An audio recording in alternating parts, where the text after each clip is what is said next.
Hey guys, my name's Dean. I paint minis. I like doing them as a hobby. I've been doing this for about a year.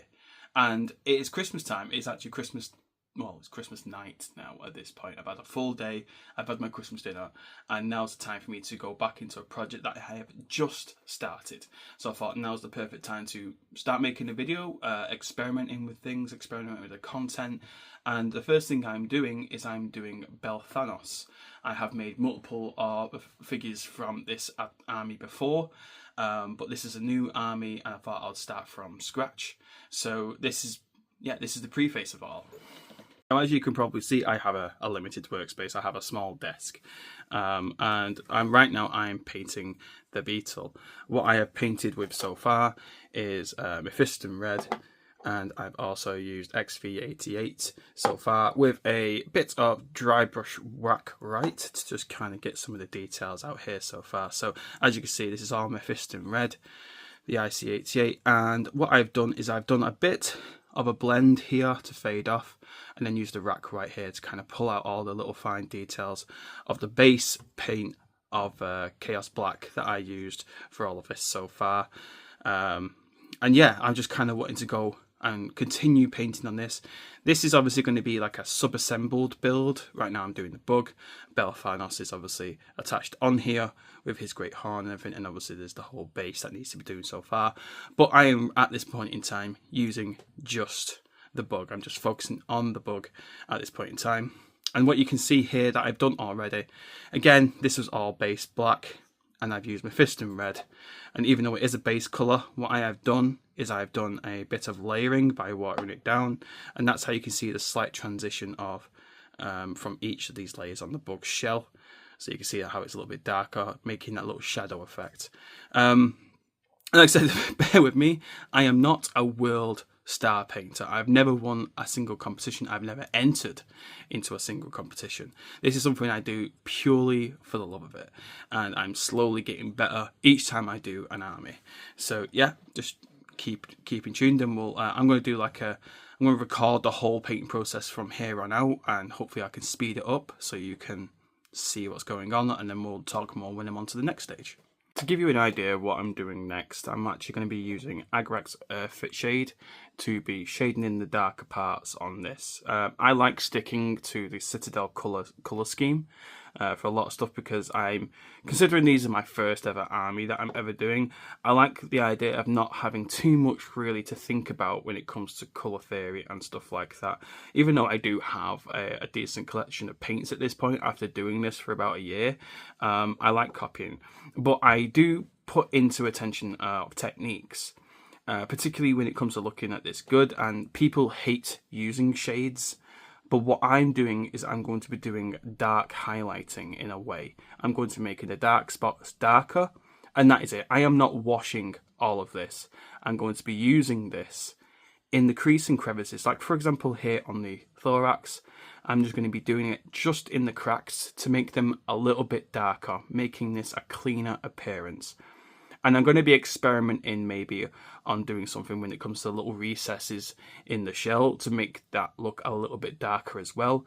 But I don't know as of right now. I'm doing what I do know, and then I'm going to move on. And I know that this shade is also used on the XV88 as well. So I'm going to be doing the same with that. So this is going to be basically a dark highlight with this gloss all over this bug at this point in time. So that's what I'm doing next.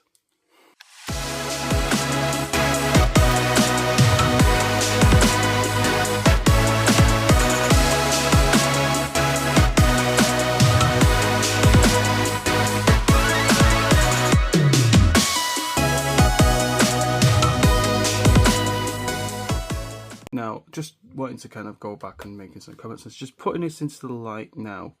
I feel like that has been the right choice to use this as a dark highlight. Because the other thing as well with this shade in particular that I have, I don't know if this is for every single Citadel Agrax shade, but this is a gloss one. This gives you a shiny effect, which is great in some cases, but I don't really want that. But I do like the idea that it's kind of giving that shininess as well in the crevices to kind of like, it's a different kind of texture to it. Almost gives it like a wetness, like it's wet underneath the carapace. So I like that a lot. I'm going to be doing the same thing on the underside as well. And the other benefit is this as well is because I'm putting it on so lightly, because this does take some time to dry in some cases, because I'm only doing a little bit, I feel like it doesn't take long for it to dry at all. And if I want to go back and put on a deeper level of shade, I can revisit it. So that's another benefit of doing this. But I feel like this is already bringing up some incredible things. And when you look closer to this, I don't know if you can in this shot specifically, but there are small little lines along this carapace as well to give it that texture. And I feel at this stage, I might just leave them be. Let them be there naturally and let the light of the model catch them on their own. I don't need to do anything with them, I don't think. So I'm going to leave them as they are, but just going to highlight the major crevices on the underside as well.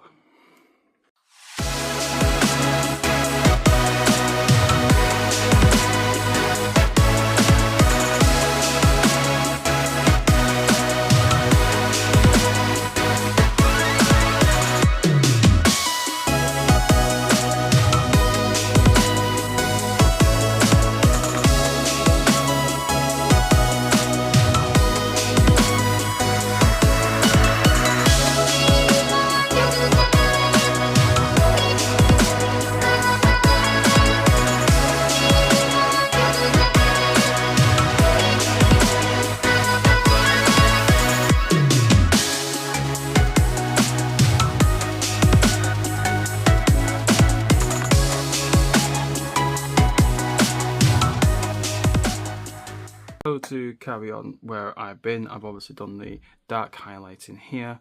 I've also done some on the carapace here. I'm actually now going to kind of move on because there are a little bit of battle damage on the horn here and stuff like that. So I might highlight them, make them look deeper. I'm also going to focus on the legs a little bit as well and definitely bring out some of the details on the legs. That I feel like that's something that will be very important to do and make it look a lot cleaner in appearance. So that's what I'm going to be doing next.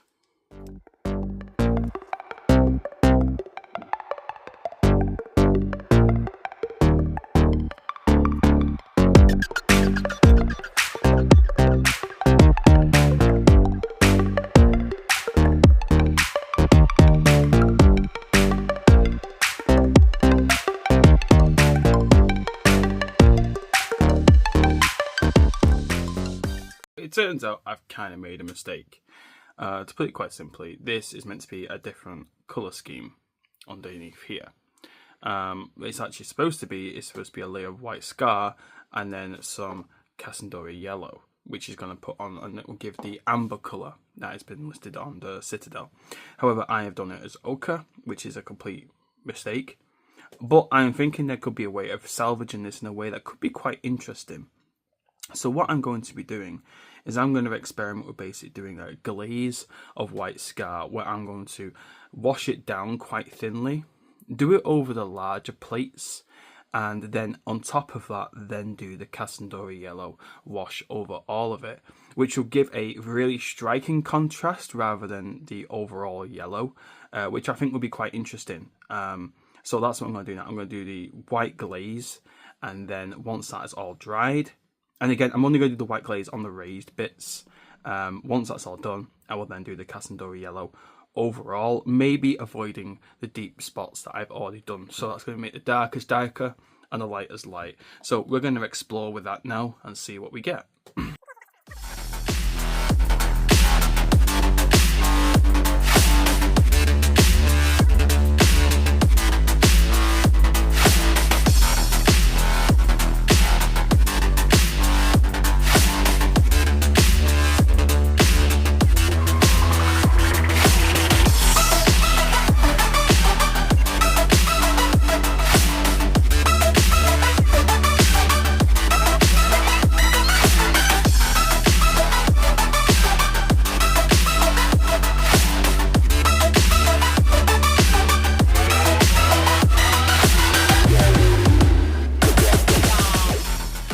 So at this point I have done a lot of Cassandori yellow already. It's kind of given us that yellow effect it's designed. It also kind of looks a little bit muddy. I'm not too pleased with it. I'm probably going to go over it a few more times as it dries, I put a new layer on, it dries, and it'll eventually give it more of an orange, more like that, to be honest with you, as I put more layers on it. Oh, I'm hitting your ear.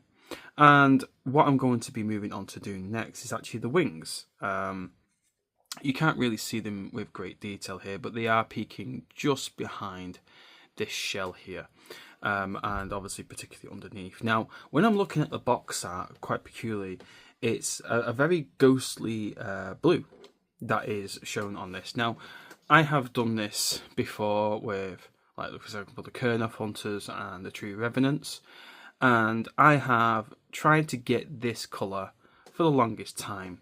And what I ended up finding out was the best way of doing this is actually using Celestial Grey, and then putting on a technical colour, which is this Lilac Oxide. Now, this is a very chalky colour, but it does give it that perfect ghostly effect. And then you just highlight it with white.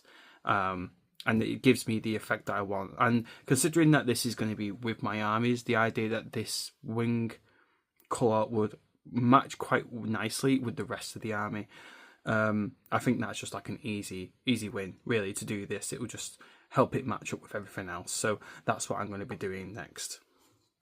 I started editing some of the first images that I'd done, and I had realised that I have made more content than I assumed. At this point, it's over 10 minutes. So I'm actually going to turn this into a two-parter, even though I was kind of hoping this would be shorter form. I don't know how these professional painters do it, and I need to pay attention more on how much they cut, how much they involve in the actual painting scenes. Because I feel like I have done a lot, but I also trimmed down a lot of what I did. So yeah, this is my first ever video. If you have notes, this would be fantastic, but there will be a part 2 that I'm going to be uploading shortly. I am currently just obviously finished editing this, and now I'm going to be, and I've already started recording some of the stuff for part 2. I ended up just slicing it and going, wow, this is already 10 plus minutes. Give them a break. So yeah, this is going to be a two-parter, I assume, for the book, possibly more when it comes to the full model itself. But yeah, that's it for today. So thank you for watching so far, and I hope you enjoy what I'm doing so far.